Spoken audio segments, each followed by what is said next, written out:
referring to the budget ratification meeting? Yes. Which will happen, but that happens after it's adopted. So there wouldn't be anything that we can change. Once it's already, if it's already adopted, how could we change things? I thought the ratification meeting was before the budget was adopted. No, the ratification meeting is there, so if a majority of the membership, so 350, 360, like if 364 people rejected the budget, then it would be rejected at the ratification meeting. Otherwise, the budget would be deemed ratified that the board adopts. But because there's different drafts of the budget and everything ahead of time, we don't send anything out until after something is adopted. Otherwise, people are going to get buried and swimming in a bunch of numbers and information. So once it's adopted, that's when it gets sent out to the membership and we hold that ratification meeting. Okay. The other question on the budget I have is, why did we reduce HOA fees last year just to increase them again this year? Did that create a bigger deficit? It's not that it created a bigger deficit. It was about trying to figure out how to balance and do the transition from the operating account absorbing a negative balance and us not getting to a point where once the operating is done doing that, suddenly, oh, surprise, we're going up a couple $100. So that's the reason that last year we tried to shave off a little bit to see if that would balance some of it. It didn't balance out as much as we want. But that said, that is not the reason for the increase. That was, if anything, that deferred a part of it. Okay, thank you. You're welcome. All right. Patience, please. Corin. Happy. Okay. Richard.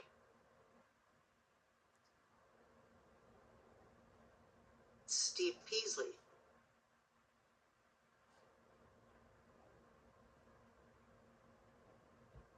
You did him before he gave Oh, up. I did do him before. I remember he was waiting. There he is again. Sorry. My bad. Valerie.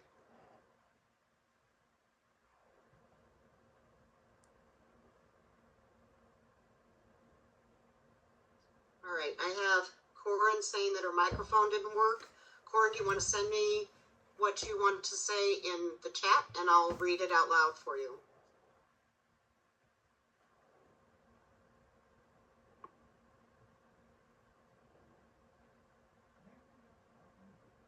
So while I'm waiting for that, I'll go on to, did I call Tracy Jones? Doesn't help that these things bounce all over the place. I think I've gotten everybody but Corin. If anyone hasn't had an opportunity to speak and wants to, please go ahead and unmute yourself at this time. Otherwise, we'll just take a minute or two to allow Corinne to type in her. There it is. And actually, this is Deborah Wellhausen. I apologize. So Marianne did actually cover one of my questions. I was going to ask about why we had a decrease last year and increase this year, but thank you for covering that already. And the question in the chat kind of touched on my other question about the election, the terms of the new members. So based on that information about the new members, then I'm to take it that the open seat and Suzanne's seat are the ones that will be coming due in 2026. No, that's incorrect. Correct. The three people. I go till 2026. Yeah. She was saying that person will be only 1 year. Oh, gotcha. Okay. Yeah. No. So there will be 4 people on the ballot this coming year.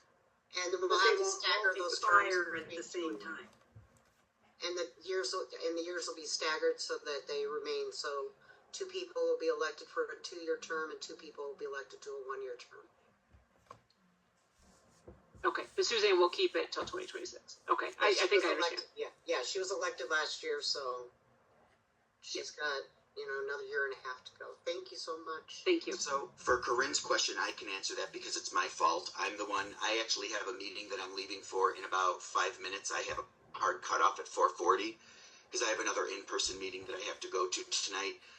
Fourth quarter is an absolute nightmare on community manager sides. We need to meet with every single board at least once to adopt the budget, another time for budget ratification, and then any special meetings that come up for unforeseen things such as resignations of most of your board. Those kinds of things, we have to try and fit them in and get them in where we could. So normally we do it later. We're sorry that it's 4 o'clock and we're sorry that it's Zoom, but there was literally no way that it could fit in management's schedule any other way. So that falls on me. So I think that's Terry, I have not had a chance to speak, and you did not call my name. This Okay, I'm is Judy sorry. Lovegren. I'm sorry, I told you I'm having a hard time following. Go ahead, Judy. Hi, yes, I have a couple questions. On this, I know, Terry, you and I have talked in the past about past practices. When the 4 board members resigned, I was under the impression the other people who ran, not that I'm unhappy with who got appointed, but shouldn't we have called the people who ran to come and be board members if they'd like first, and then appoint the additional ones that we need? That's my first question, or whenever we can get back to it. Also, as far as the dues, I was under the impression you could only raise it 5% per year, which I don't know if Eric is already gone, if he can answer that. No, it's 20%, Judy, per your governing documents.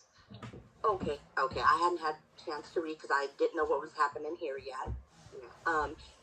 And so you're saying that the 4 board members, I guess then in May when we have our general elections, there'll be 4 board seats up at that time, Yes. if I understood correctly. 100%. Okay, and do we know why we didn't bring the other people who ran, who got votes from our community to represent us, and then if we needed additional board members, appoint? Because I know we've done that in the past as a past practice. So that is an angle or an avenue that a board or a board member could take when it comes to appointment, but there's no statutory requirement to go that route. So it really just comes down to the selection made by the board on how they want to proceed. Oh, okay. I wasn't sure. That's why I was asking. Not a problem. And I wish you all the best of luck, the new board members, which a lot of them aren't new. They've been there before. And that's all I have. Thank you. Thank you. So there's a couple of other, perhaps future concessions should be made, and then to maximize the attendance, have a larger number. I'm not quite sure what that is referring to. No, I understand. She's saying next time not to do it at 4 o'clock. Oh. That's not something we would normally do. It was just the extenuating circumstance. Right, okay, got And it. it looks like Mr. Kostick is asking for the people that were appointed, and that was Ed Moy, David Taylor, and LaVon Benson. LaVon Benson. oh, whoops, I put Suzuki. Hold on. Well, because that's what she has her name as, but Well, old habits die hard. yeah, for her too, apparently.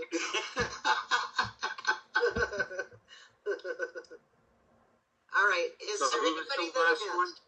LaVon Suzuki or LaVon Benson, depending on It's so hard. You depending on what personality she's wearing that day. address. Yeah.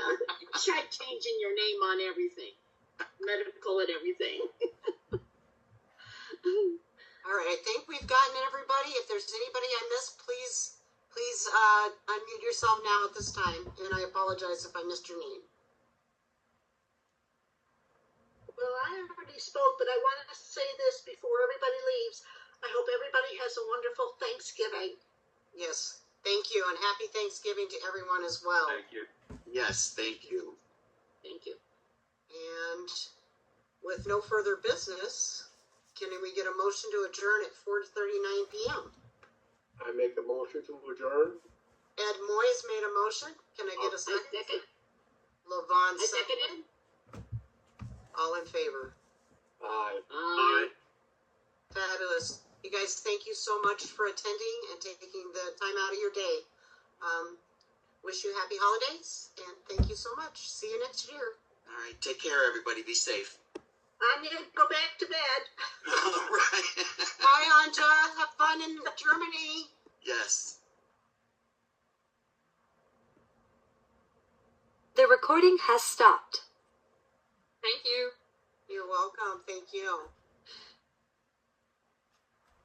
Okay.